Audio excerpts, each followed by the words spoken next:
Hello विद्यार्थी मित्रांनो, तर आज आपण प्रॉब्लेम सेट 42 पाहणार आहोत. त्याच्यामध्ये आपल्याला विचारलं सबट्रॅक्ट द फॉलोइंग.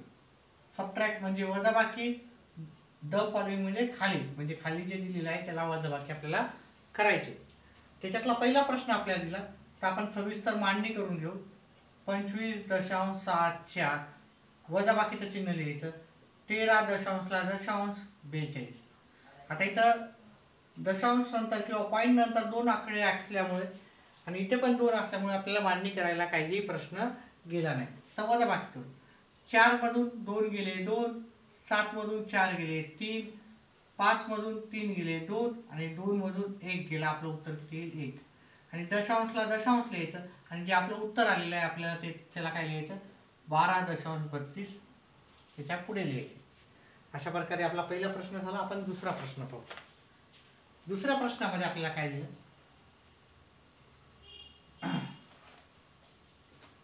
दुसरा प्रश्न पाहिला आपण तर 206 दशांश म्हणजे 206.35 मायनस 168.22.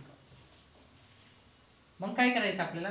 206 आपल्याला पहिल्यांदा लिहून घ्यायचे. 206.35 लिहून घ्यायचे. त्याच्यानंतर बघा दशांशला दशांश लिहायचे. दशांशच्या पुढचे आपल्याला त्याच्या खाली बरोबर लिहायचे, म्हणजे पॉईंटच्या खालचे त्याच्या बरोबर लिहायचे आणि दशांशच्या म्हणजे पॉईंटच्या अधिकचे ते आपल्याला बरोबर लिहून घ्यायचे. मग काय करायचे? आता वजाबाकी करायची. वजाबाकी करताना 5 मधून 2 गेले 3 उरले, 3 मधून 2 गेले 1 उरला, 6 मधून 8 जात नाही तर याच्यातून पण जाणार नाही. तर हे 20 ला आपण काय केले? 19 केले आणि इथं 1 घेतला. आता हे झाले 16 मधून 8 गेले 8 राहिले, 9 मधून 6 गेले 3 राहिले, 1 मधून 1 गेला 0. आता इकडच्या झिरोला काही लिहायची गरज नसती. आपल्याला पॉईंटला पॉईंट द्यायचा म्हणजे आपलं उत्तर होईल 38.31. तर हे होणार 13. ठीक आहे. तर अशा प्रकारे आपण दुसरा प्रश्न पाहिला. तिसरा पाहू.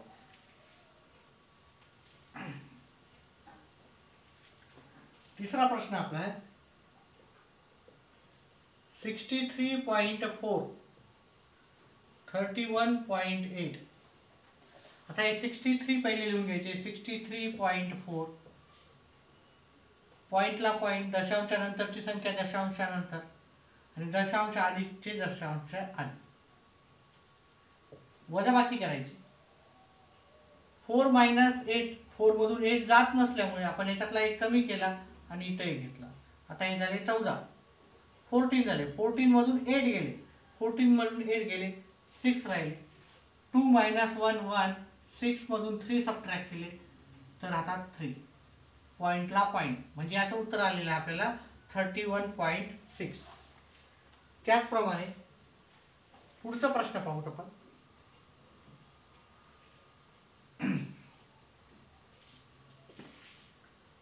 Number 4 63.43 minus 31.8. आपल्याला 63.43 आणि इथं दशांश नंतर एकच आकडा असल्यामुळे आपण काय करतो? इथे 0 लिहू शकतो. दशांश नंतर आता 2 झालेत की नाही आपल्याकडे, म्हणजे आपण याला 31.80. बघा दशांश नंतर 0 दिले तर चालतात. साधी संख्या आहे तिथे 0 दिलं तर चालत नाही, पण दशांश नंतर पुढे तुम्ही 0 देऊ शकता. म्हणजे दशांश नंतर इथे 2 आकडे आहेत, आपल्याला काय करावं लागेल? इकडे पण 2 अंक लिहावं लागतील. इकडे 2 नंबर आहेत, इकडे पण 2 नंबर, पण इथं एकच नंबर असल्यामुळे आपण पुढे काय केला? 0 लिहिला. आता वजाबाकी करायची. 3 मधून 0 गेला 3, 4 मधून 8 नाही जात, आपण याच्यातला 1 कमी केला, 3 मधून 1 कमी केला 2 राहिले.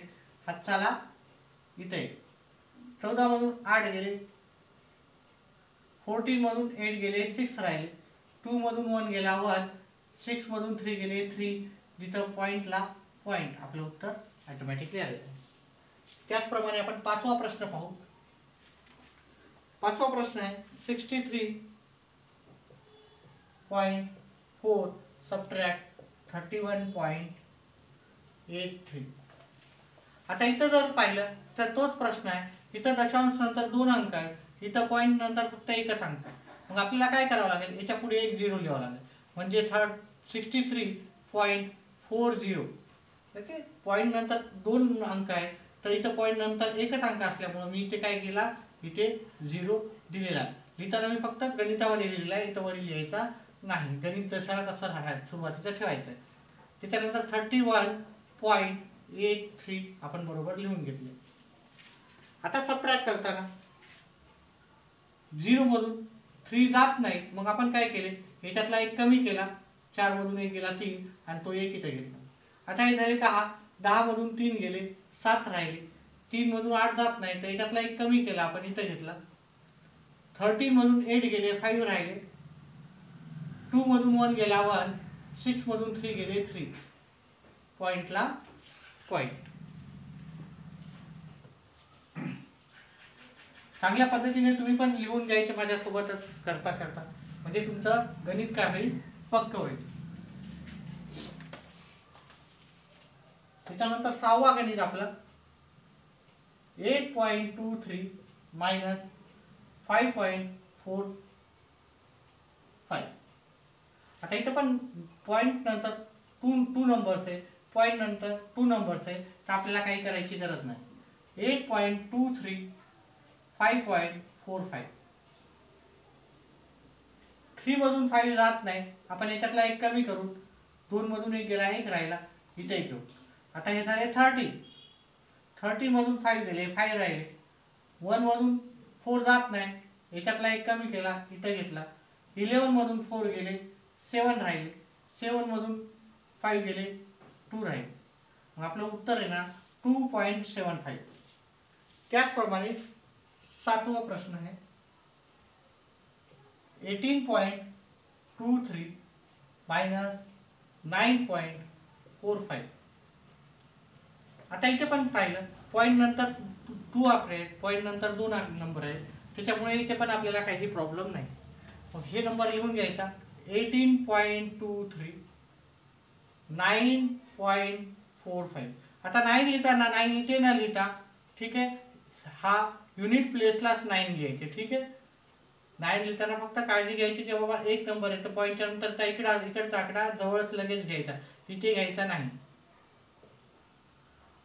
3 मधून 5 जात नाही, याच्यातला एक कमी केला, इथे घेतला. हे झाले 13. 13 मधून 5 गेले 8 राहिले, 1 मधून 4 जात नाही, आपण याच्यातला एक कमी केला, इथे घेतला. 11 मधून 4 गेले 7 राहिले, 7 मधून 9 जात नाही, याला कमी करून इथे घेतला. 17 मधून 9 गेले 8 राहिले, पॉईंटला पॉईंट आपलं उत्तर आलेलं आहे. त्याचप्रमाणे आपण पुढचं गणित पाहू.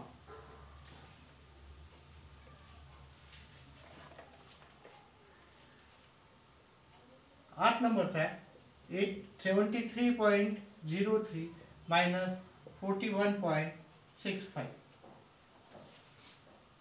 आता हे गणित सॉल्व करताना आपण काय करू, 78.03 लिहून घेऊ आणि त्याच्या खाली पॉईंटला पॉईंट.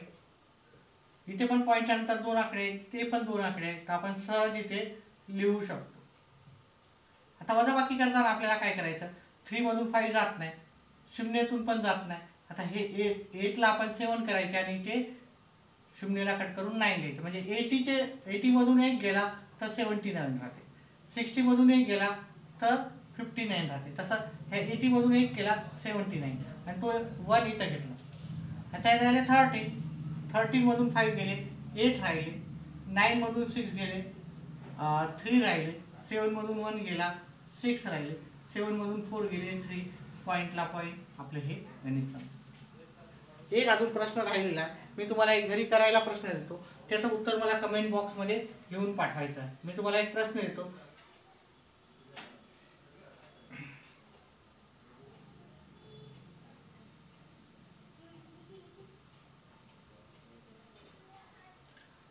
हा प्रश्न आहे तुमच्यासाठी. हा प्रश्नाचं उत्तर मला कमेंट बॉक्समध्ये जर कळालं असेल तर तुमचं उत्तर मला पाहिजे. चला पुढचा प्रश्न पाहू.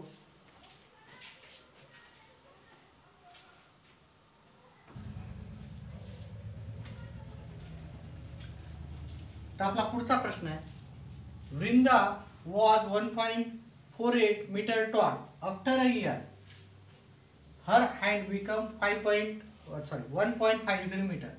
How many centimeter did her height increase in a year?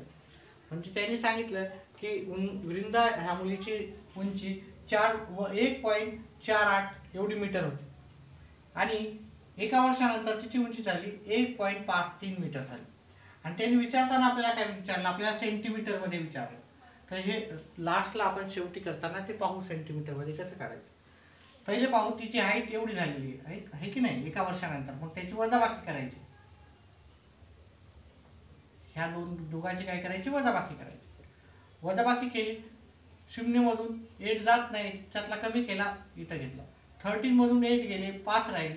4 मधून 4 गेले 0, 1 मधून 1 गेला 0 आणि पॉईंटला पॉईंट. मग आपल्याला काय आलं उत्तर बघा. हे 0.05 हे मीटर आहे.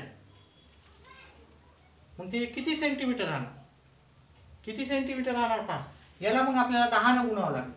1 मीटर बरोबर करायचं, 1 मीटर बरोबर 10 सेंटीमीटर. 1 मीटर बरोबर 10 सेंटीमीटर. मग आपल्याला काय करायचं, 0.05 सेंटीमीटर आपल्याला मीटर पाहिजे. मग आपल्याला किती करावं लागेल, आपल्याला इथं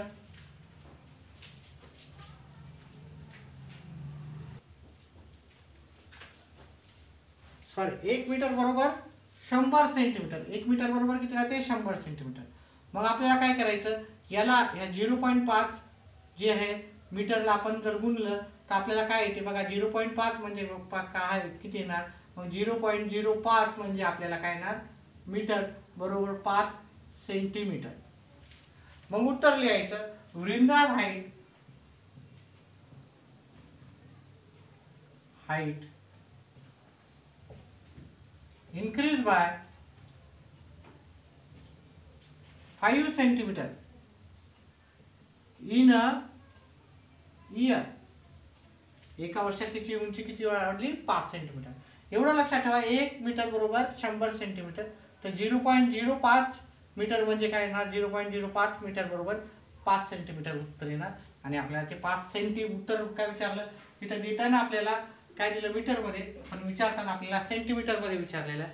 त्याच्यामुळे आपल्याला सेंटीमीटरमध्ये त्याला कन्वर्ट करावं लागलं, म्हणजे त्याला रूपांतरित करावं लागलं आणि उत्तर काढावं लागलं. व्हिडिओ आवडल्यास व्हिडिओला लाईक आणि चॅनलला सबस्क्राईब करा. व्हिडिओ पाहिल्याबद्दल धन्यवाद.